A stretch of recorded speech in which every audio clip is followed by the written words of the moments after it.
모든 성도들 가운데 하나님의 놀라운 은혜와 축복이 함께하기를 주님의 이름으로 기도합니다. 우리 옆에 계시는 분과 함께 아침이니까 환하게 웃으면서 인사하겠습니다. 주님의 이름으로 사랑하고 축복합니다. 함께 인사하겠습니다. 한 번 더 좀 더 활기차게 인사드릴까요? 오직 주만 섬기는 교회와 성도가 됩시다. 함께 인사하겠습니다.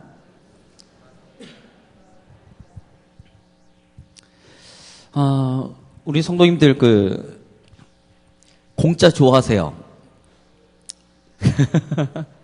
공짜 좋아합니다. 공짜 싫어하는 사람이 어디 있겠습니까? 뭐 이런 얘기를 하시잖아요. 공짜 누구나 좋아하죠. 그래서 공짜를 좋아하는 사람들을 빗대서 우리나라 말에 이런 얘기들이 있습니다. 야, 공짜 너무 좋아하지 마. 공짜 밝히면 뭐 머리가 벗겨져. 뭐 이런 얘기부터 세상에는 공짜가 없어. 뭐 이런 얘기를 즐겨 하죠. 그래서 사람들에게 너무 공짜를 바라지 마라. 이런 얘기를 주로 합니다. 대부분 많은 분들이 이렇게 생각하세요. 아무튼 공짜를 사람들은 좋아할 거다 이렇게 생각합니다. 그런데 제가 예전에 읽었던 책 중에 설득의 심리학이라는 책이 있어요. 설득의 심리학이라는 책에서 그 작가가 뭐라고 이야기하냐면 사람들은 공짜를 좋아하지 않는다는 거예요. 내가 무언가를 받으면 무언가를 줘야 되는, 쉽게 얘기해서 기브 앤 테이크라는 개념이 굉장히 강화됩니다. 이게 문화적으로, 인종적으로 인류라면, 사람이라면 누구나 가지고 있는 거의 보편적인 가치관이래요. 그래서 공짜를 좋아하는 것처럼 보이지만 사람들은 공짜를 좋아하지 않습니다. 그래서 그 설득의 심리학이라는 책에서는 이런 얘기를 해요. 뭐냐면 사람들이 어떤 호의를 받으면 그 호의를 내가 당연하게 여기는 게 아니라 그 호의에 대해서 난 당연히 무언가를 그에 걸맞는 무언가를 해줘야 된다고 생각하는 거죠. 그래서 세일즈맨들, 특별히 미국에서 세일즈맨들이 초창기 때 비즈니스로 했던 거, 마케팅을 위해서 했던 게 뭐냐면 공항이나 이런 데 사람들이 지나갈 때 꽃 한 송이를 이렇게 준답니다. 그러면 조사를 해봤는데 꽃을 줄 때 그것을 거절하고 간 사람들은 마케팅을 할 수가 없대요. 근데 꽃을 줬는데 그 꽃을 받았어요.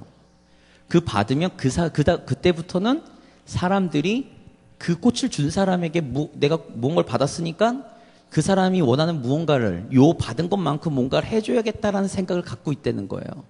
그래서 그때부터 마케팅이 시작된답니다.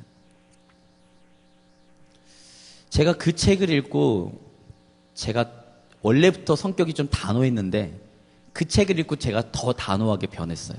그래서 이게 마케팅 전화라든지 막 이런 것들이 오면 바로바로 칼같이 끊고 더 이상은 안 한다 이러면서 이게 기본적인 사람들이 가지고 있는 심리랍니다.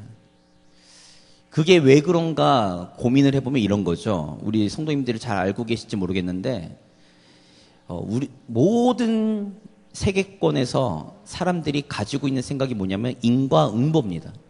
그래서 내가 잘하면 그에 상응하는 복을 받고 내가 잘못하면 그에 상하는 벌을 받을 것이라는 것이 어떤 종교를 가진 민족이든 어떤 나라에 사는 사람이든 상관없이 그 모든 사람들이 가지고 있는 보편적 생각이랍니다. 제가 왜 이 얘기를 왜 할까요? 라는 거예요. 이게 사람이 가지고 있는 아주 보편적인 생각인데 그리고 누군가 내게 호의를 베푸면 이런 생각이 있기 때문에 저 사람이 나에게 무언가를 해먹을 생각이 있지 않은가? 라는 생각 때문에 사람들은 경계를 합니다. 근데 이런 생각을 뒤집어버리는 사상이 하나 있어요. 그게 바로 십자가입니다. 대부분 불교에서는 수행을 하죠. 힌두교에서도 수행을 합니다. 힌두교에서의 수행의 방법이 요가를 비롯한 묵상하는 거죠. 천주교를 비롯한 대부분의 종교에서 선행이란 것도 굉장히 강조합니다. 선행. 그리고 종교가 아닌 일반적인 사람들이 가지고 있는 생각도 내가 좋은 것들을 쌓아야 내가 나중에 복을 받는다는 거죠. 이것이 기본적으로 인간이 가지고 있는 사상이에요. 고행. 왜? 구원을 받기 위해서 내가 고행을 해야죠. 그러면 고행을 하면 됩니다. 이 사상이 가장 극대화된 게 이슬람입니다.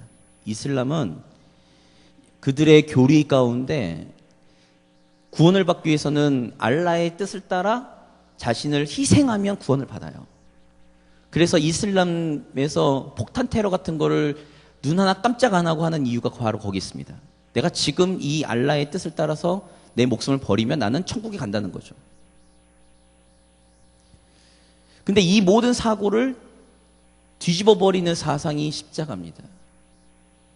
그래서 이러잖아요. 전도 하실 때 예수 그리스도를 믿으세요. 믿기만 하면 구원을 받습니다. 라는 거예요. 믿으면 구원을 받는다는 거죠. 이게 말이 되는가? 이게 말이 되는가? 우리가 가지고 있는 사고에서 이게 말이 되는가 했을 때 사실상 말이 안 됩니다. 그런데 성경에서는 끊임없이 이야기하는 게 예수 그리스도를 믿는 믿음으로 구원을 받는다는 거예요. 오늘 본문의 말씀 잠깐 보겠습니다. 16절 말씀 같이 읽겠습니다. 사람이 의롭게 되는 것은 율법의 행위로 말미암음이 아니요 오직 예수 그리스도를 믿음으로 말미암는 줄 알므로 우리도 그리스도 예수를 믿나니 이는 우리가 율법의 행위로서가 아니고 그리스도를 믿음으로써 의롭다함을 얻으려 함이라. 율법의 행위로서는 의롭다함을 얻을 육체가 없느니라. 바울은 이렇게 선언합니다. 오직 믿음으로 구원을 받는다는 거죠. 의인은 믿음으로 말미암아 산다는 이 핵심 문구가 바울이 복음을 증거하는데 가장 제일 먼저 써먹었던 그리고 가장 중요하게 생각했던 것입니다. 근데 대부분 사람들이 이렇게 생각하지 않는다고 제가 말씀드렸잖아요. 오늘 이 본문은 배경은 이렇습니다. 갈라디아 교회가 바울이 세운 교회예요. 바울이 세운 교회인데 이 갈라디아 교회에 바울이 예수 그리스도를 믿으면 구원을 얻는다라고 복음을 전해서 모인 교회, 특별히 이방인들이 모인 교회입니다. 이방인들이 모였는데 바울이 떠났어요. 갈라디아 교회를 떠났어요. 그랬더니 이 유대교회에서 회심한 그리스도인들이 이 교회, 갈라디아 교회에 와가지고 야, 구원을 받는다는 것은 예수 그리스도를 믿는 믿음뿐만 아니라 율법을 지켜야 돼 라는 거였어요. 율법을 지키는데 그 중에 가장 핵심이 뭐냐면 핵심의 문제가 뭐냐면 창세기에 나와 있는 아브라함의 자손이 되는 증거가 무엇냐? 그것은 할례라는 거죠. 그래서 할례를 받아라. 근데 그 당시 로마를 비롯한 특히 로마에서 가지고 있던 사상이 뭐냐면 이 할례 행위를 하는 민족을 굉장히 미개하게 봤습니다. 그리고 오늘날처럼 할례를 쉽게 할 수 있는 것이 아니죠. 목숨을 내놔야 됩니다.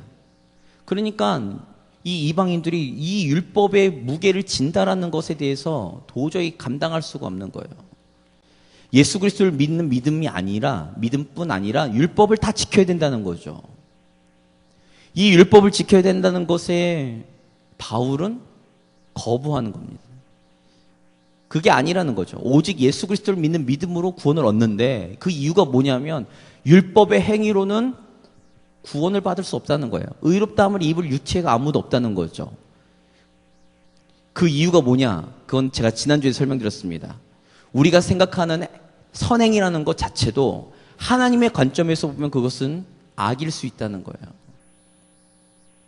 우리가 칭찬하는 그 칭찬 속에 칭찬받을 만한 일들 가운데 우리 안에 숨어져 있는 그 탐욕과 탐심이 얼마나 많이 꿈틀대고 있는지 우리 성도님들이 조금만 자기 자신을 객관적으로 보신다면 그것들은 충분히 느끼실 수 있다는 거죠. 아무리 내가 하나님의 영광을 위해 하나님의 나라를 위해 교회를 위해 헌신한다고 하지만 사실상 그것을 정말로 내가 객관적으로 내 자신을 바라볼 때는 하나님의 말씀에 빗대서 살펴볼 때는 그 안에 내가 가지고 있는 욕심과 탐심이 숨어 있다는 거죠. 그래서 율법으로는 우리가 의롭다함을 얻을 수 없습니다. 우리의 행위로는 의롭다함을 얻을 수 없어요.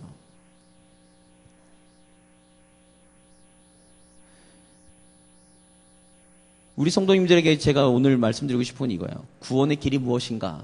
라고 했을 때 결론적으로 말씀드리면 구원은 예수 그리스도를 믿는 믿음으로 구원을 받습니다. 예수 그리스도를 믿는 믿음으로 우리는 구원을 받죠. 그 외에는 다른 길이 없습니다. 오늘 바울은 그렇게 설명하고 있어요. 갈라디아 교인들에게 율법의 행위가 아닌 오직 예수 그리스도를 믿는 믿음으로만 구원을 얻는다는 거죠. 말씀 보겠습니다. 17절 말씀 같이 읽겠습니다. 만일 우리가 그리스도 안에서 의롭게 되려 하다가 죄인으로 드러나면 그리스도께서 죄를 짓게 하는 자냐? 결코 그럴 수 없느니라. 17절의 이 말씀은 이거예요. 뭐냐면 자 보세요. 그리스도를 믿는 믿음으로 구원을 받았어요. 근데 다시 율법을 지켜야 된대요. 근데 율법을 못 지키잖아요. 그러면 우리는 다시 존재가 뭐가 되죠? 죄를 짓는 겁니다. 그러면 예수 그리스도의 그 희생과 예수 그리스도의 십자가의 그 구원의 역사가 사실상 다시 죄로 우리를 죄인으로 낙인 찍어버리는 결과를 초래할 수밖에 없다는 거죠. 온전하게 다 이루신 그 일들을 다시금 우리로 하여금 죄를 짓게 만들 수 있는가? 그럴 수 없다는 거죠. 우리를 죄인에서 하나님의 자녀, 죄를 지을 수밖에 없는 인간에서 하나님의 백성으로 옮기셨는데 다시 그것을 죄인의 자리로 끌어내릴 것이 하나님의 계획인가? 라는 거예요. 예를 들면 이런 거죠. 뭐냐면 율법은 하위법입니다. 그 하위법에서는 죄인일 수 있죠. 근데 재판 안 해보셨죠? 하시면 안 됩니다. 그 죄를 짓는 거잖아요. 제가 만약에 죄를 졌어요. 죄를 졌는데 그 일반 법원에서 제가 죄인으로 판결 났습니다. 그러면 뭐 하죠? 항소를 합니다. 그러면 그 위에 있는 지방법원이 아니라 고등법원으로 올라갑니다. 거기서 다시 죄인으로 판정받았어요. 그리고는 또 어떡하죠? 다시 항소합니다.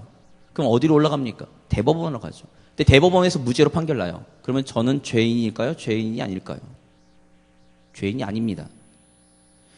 그래서 율법으로 우리가 그래서 이게 잘 생각하셔야 돼요. 제가 지금부터 얘기하는 거를. 저희가 예수 그리스도를 믿는 믿음으로 구원을 받았습니다. 근데 우리가 온전하게 변했나요? 하나님께서 기뻐하시는 삶을 살고 있으신가요? 제가 이렇게 질문하지만 앞에 있는 저도 하나님의 온전하신 뜻대로 살지 못하고 있습니다. 매 순간순간 넘어지고 있거든요. 그러면 우리는 율법은 하위법이라고 아까 말씀드렸는데 율법으로는 우린 죄인이에요.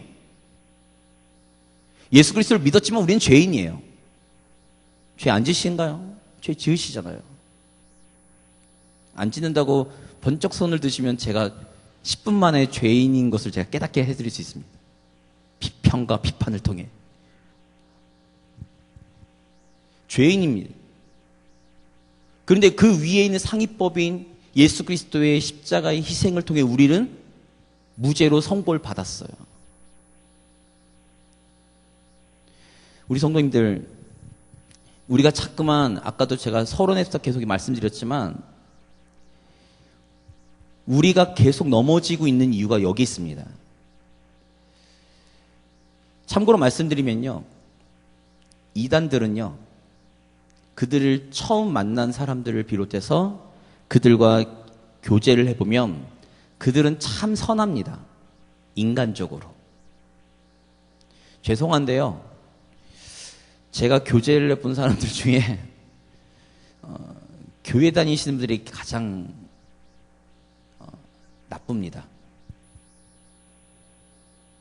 왜냐하면 행동 거지부터 이 상식에 벗어난 일들을 하시는 분들이 참 많아요. 이단들은요, 안 그래요. 그들의 행동들을요, 아까도 말씀드린 것처럼 철저하게 굴복시킵니다.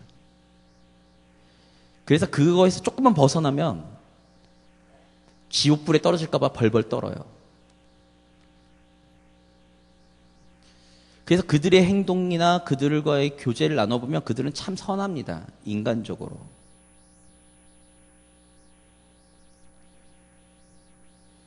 그런데 그들은 잘못된 길을 가고 있어요. 구원의 길이 아닌 길을 걷고 있는 거죠. 우리가 자유해야 될 이유는 여기에 있습니다. 잠깐만, 사단은 우리를 넘어뜨리는데 이렇게 넘어뜨려요. 제가 예전에 그랬거든요.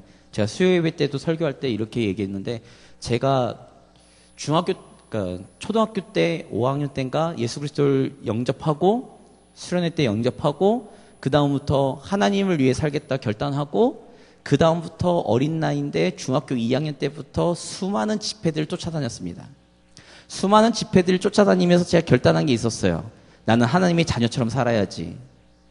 생각으로 지는 죄도 죄니, 그러면 내가 바울의 고백처럼 내 육신을 쳐서 내가 하나님의 말씀에 복종하리라. 중학교 때 이런 생각을 할 때 얼마나 기특합니까? 제 입으로 이런 얘기 하긴 그렇지만. 그래서 제가 생각으로 짓는 모든 죄에 대해서, 제 행동으로 짓는 죄에 대해서 그러지 않게 하려고 바늘을 하나 들고 다녔습니다. 그리고는 생각에 악한 생각 딱, 나쁜 생각 딱 그러면 찔렀어요. 제가 말씀드렸죠? 반나절 만에 포기했습니다. 양쪽 무릎이 다 피멍이 들었거든요.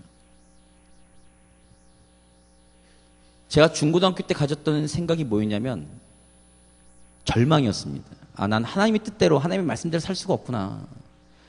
어떻게 나는 하나님의 말씀대로, 나는 그렇게 하나님의 뜻대로 살겠다고 결단했는데 나는 왜 넘어지는가? 나는 왜 죄를 짓는가? 나는 죄를 짓면 안 될 것 같은데 왜 죄를 짓지? 라는 게 제 생각이었어요. 그래서 전 절망했습니다.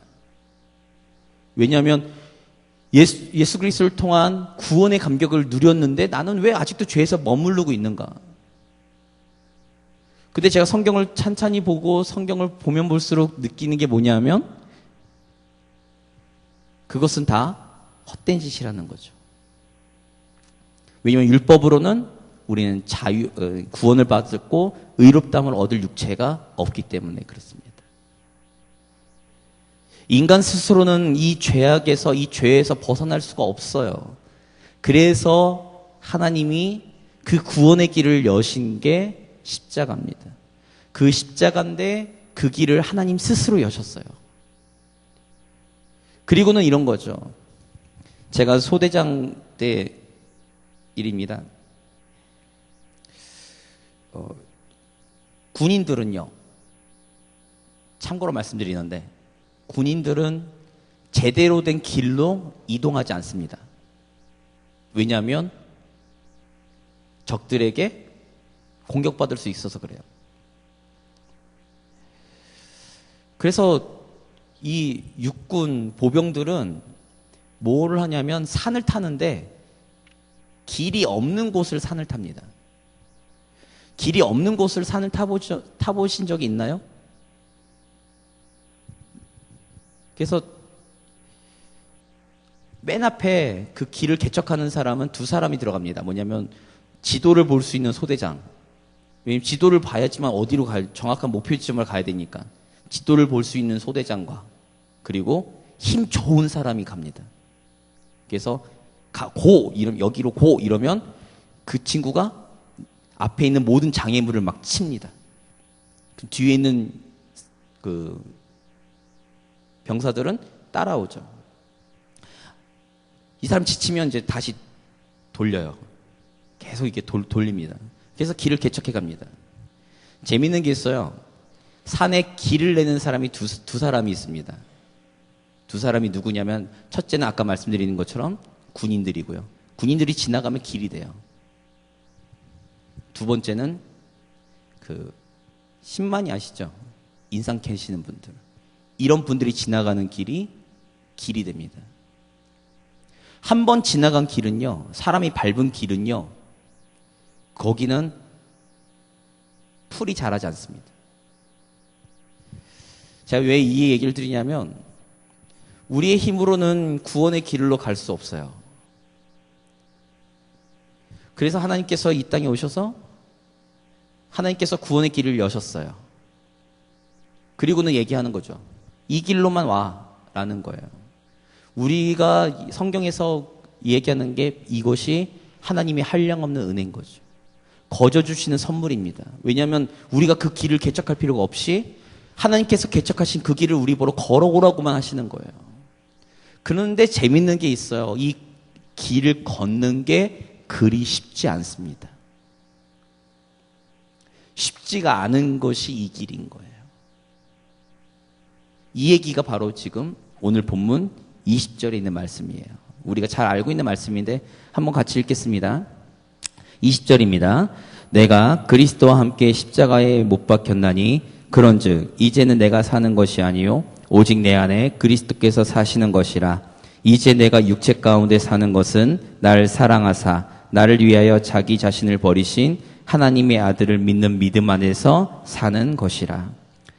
이 구원의 길을 걷는데 이 구원의 길을 걷는 게 그리 쉽지 않습니다. 왜 그러냐면 나를 부정해야 되거든요.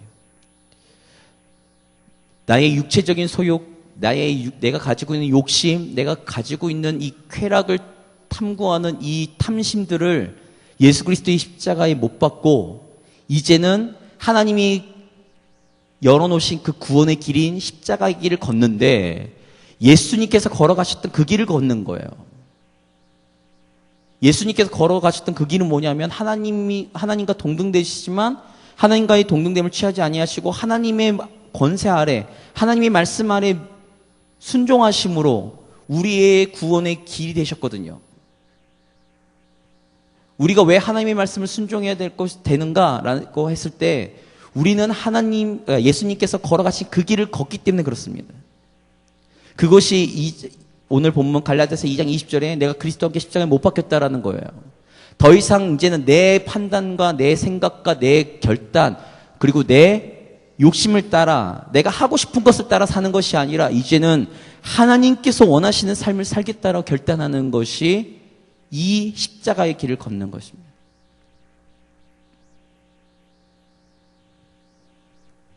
예수님이 걸어가신 그 길을 걷는 거죠. 그러니 하나님이 보실 때는 이런 거예요. 성경을 보면서 이해 안 되시는 부분이 많지 않으세요? 저는 어릴 때 굉장히 이해가 안 됐습니다. 왜냐하면 다윗은 죄를 많이 졌는데 하나님께서 그를 되게 기뻐하셨어요. 좋아하셨어요. 자꾸만 다윗에 대해서 제가 부정적으로 말씀드리지만 다윗을 잘 보시면요. 다윗은 굉장히 나쁜 놈입니다.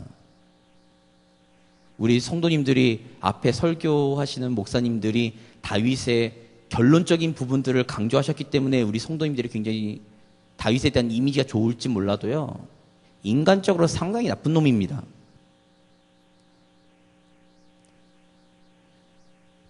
그런데 하나님께서는 기뻐하셨어요. 더 앞으로 가면요. 에서랑 야곱이 있는데요. 쌍둥이가 있는데요. 에서는요. 사냥꾼이고 굉장히 묵묵해요. 아버지한테 참 잘했습니다. 그 가족을 먹여 살렸어요. 눈이 먼 이삭을 대신해서 가장으로 살았어요. 그런데 야곱은요. 굉장히 머리가 비상합니다. 그래서 장자권을 뺐죠. 장자권을 뺏었는데 하나님께서 야곱을 기뻐하셨어요. 저는 성경을 보면서 이해가 안 되는 부분이 너무 많습니다. 우리가 생각하는 죄를 짓고 안 짓고에 대해서 하나님께서 별로 관심이 없으신 것처럼 보였어요. 근데 제가 나중에 보니까 성경을 통해 보면 그런 거죠. 어쨌거나 우리 인간은 다 죄인인 거예요. 50% 죄를 졌는지 100% 죄를 졌는지 그러니까 죄의 무게만 다를 뿐이지 죄인인 거예요. 그러면 하나님께서 보시는 관점은 뭐냐 했을 때 하나님께로 돌아오는 사람들인가 아닌가를 보신다는 거죠. 하나님의 뜻을 따라 하나님의 말씀대로 살려고 하는 사람인가 아닌가를 보신다는 거예요. 오늘 우리는 어떻습니까? 예수 그리스도를 믿는 믿음으로 우리는 구원을 받는다고 들었어요. 그러나 제가 말씀드렸습니다. 그것을 믿는 믿음은 우리의 행동으로 나타내는데 그 행동이 무엇인가 했을 때 예수님이 걸어가신 그 길, 하나님께서 개척하신 그 구원의 길인 십자가의 길을 걷는데 그것은 매일매일 내 안에 있는 욕심과 싸우는 거예요. 내 안에 있는 죄악과 싸우는 거죠. 내가 비록 그것에 지고 내가 죄를 짓는다 할지라도 내가 예수 그리스도와 함께 십자가에 못 박혀서 내 것을 내려놓고 하나님의 뜻을 따라 살려고 노력하는 그 발버둥이 오늘 이 시간 우리가 구원의 길을 걷는 그리스도인의 삶의 자세라는 겁니다. 근데 오늘날 우리는 자꾸만 구원을 우리는 미리 다 받았다고 생각하는 게 착각인 거죠. 구원 받으셨습니까? 성경에서는 구원을 두 가지로 이야기합니다. 완료형으로 이야기해요. 구원을 받았다. 그러나 또 다른 얘기로는 구원을 이루어 간다라고 이야기합니다. 그래서 저는 이렇게 설명드려요. 뭐냐면 예수 그리스도를 믿는 믿음으로 우리가 그리스도인으로 살기로 결단했습니다. 그러면 우리는 구원을 받습니다. 이것을 백지수표인 거죠. 저는 백지수표를 안 받아봐서 모르는데요. 수표 혹시 받아보신 적 있으신 분이 계신가? 우리가 자기압 수표는 은행이 담보가 돼서 은행이 그것을 보증하니까 그것을 그냥 우리는 쓰지만 제 통장에 뭐 10억이 있어요. 그러면 그 은행에서 저한테 요만한 흰 종이를 줍니다. 그래서 제가 사인하고 금액을 적으면 그거를 가지고 간 사람에게 그 금액만큼 인출해줘요. 그런데 제가 부도가 났어요. 제가 앞에 계신 전도사님에게 제가 수표를 써서 드렸는데 제가 부도가 났어요. 그러면 저 앉아 계신 우리 전도사님이 은행 가면 그 돈을 찾을 수 있을까요? 못 찾습니다. 그런데 하나님은 부도가 나실 분이 아니잖아요. 이 땅을 모두 창조하시고 이 땅을 통치하시는 하나님이 하나님께서 말씀하신 그 약속을 못 지키시겠는가 했을 때 지키신다는 거죠. 절대로 부도 날 일이 없습니다. 하나님께서 우리에게 백지수표를 주셨어요. 근데 그 백지수표가 언제 돈으로 환산됐냐 이거죠. 백지수표를 들고 있다고 이것이 돈으로 환산됩니까? 안 됩니다. 분명히 이것을 받을 것은 확실하지만 이것을 우리가 은행 창구에 가서 현금으로 받을 때 우리는 받는 거예요. 그럼 우리는 구원을 언제 온전히 이룰까요? 예수 그리스도께서 재림하실 때입니다. 그래서 성경에서 두 가지를 얘기해요. 구원을 받았다, 구원을 이루어 간다. 이 두 가지로 설명하고 있습니다. 그러니 오늘도 우리가 살 때 이런 말씀 많이 듣잖아요. 종말론적인 신앙관을 가지고 살아야 된다. 오늘 내가 죽어도 주님 앞에 설 수 있어야 된다라는 그 신앙의 모습을 가지고 살아야 된다고 이야기하지 않습니까? 근데 오늘날 우리는 자꾸만 이 후자를 잃어버리고 있어요. 오늘도 나는 내가 그리스도와 함께 십자가에 못 박히면서 오늘도 나는 하나님의 뜻대로 살려고 노력하는 그 십자가의 길을, 내게 주어진 십자가의 길을 걸어가야 되는데, 구원의 길을 걸어가야 되는데 우리는 걸을 생각이 없는 거죠. 그러니 아까도 말씀드린 것처럼 인간적인 눈으로 봤을 때 교회 교인들이 더 악합니다. 오히려 이단들은 착하게 보이죠. 왜냐하면 그들은 선행을 강조하니까요. 착한 일들을 강조하니까요. 제가 오늘 설교 이제 마무리하면서 한 가지만 말씀드릴게요. 교회의 본질이 무엇인가라고 했을 때 저는 이 구원의 메시지가 교회의 본질이라고 생각합니다. 작년 말이었나 올해 초였나 그 스위스의 철학자이면서 작가인 알랭드 보통이라는 분이 한국에 내한했어요. 그래서 JTBC의 그 손석희가 진행하는 뉴스에 인터뷰를 했습니다. 그 사람이 했던 말이 있어요. 뭐냐면 우리는 뉴스는 공정해야 된다고 생각하잖아요. 근데 이분은 이렇게 얘기합니다. 뉴스는 편향적이다라는 거예요. 왜냐하면 기자의 눈으로 보는 사건, 기자의 눈으로 보는 진실, 그렇기 때문에 편향적이랍니다. 공정할 수가 없답니다. 그러나 그것을 다양성을 가지고 우리가 볼 때 뉴스는 편향적이 될 수밖에 없다고 이야기를 해요. 그것이 뉴스가 가지고 있는 매력이라는 거죠. 저는 이분은 이제 무신론자거든요. 이분의 그런 철학적인 사고에 전 동의하지 않지만 이 말 한마디는 저는 공감합니다. 뭐냐면 교회는 교회로서의 편향성이 있어야 돼요. 교회가 교회다우려면, 기독교가 기독교다우려면 여기 와서 뭘 들으시겠어요? 자기 개발 들으시겠어요?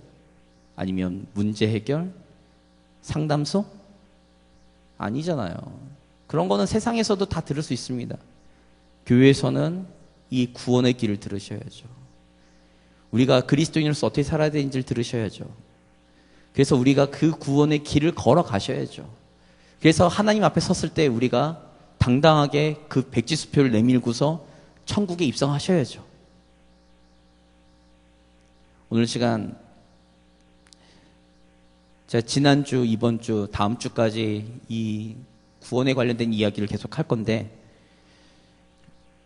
저는 그렇게 생각합니다. 그래서 교회는 교회다우려면 이 복음을 놓치면 안 된다는 거죠. 더 좋은 얘기는 더 좋은 세상 강사들에게 들으십시오. 그러나 교회에서 들을 수 있는 유일한, 교회에서밖에 들을 수 없는 이 구원의 길에 대한 메시지를 절대 놓치지 마시고 나중에 천국에 가서도 저와 우리 성도님들이 하나님 안에서 얼굴을 맞대며 함께 하나님의 영광과 기쁨에 참여하는 교회와 성도가 되기를 주님의 이름으로 기도합니다.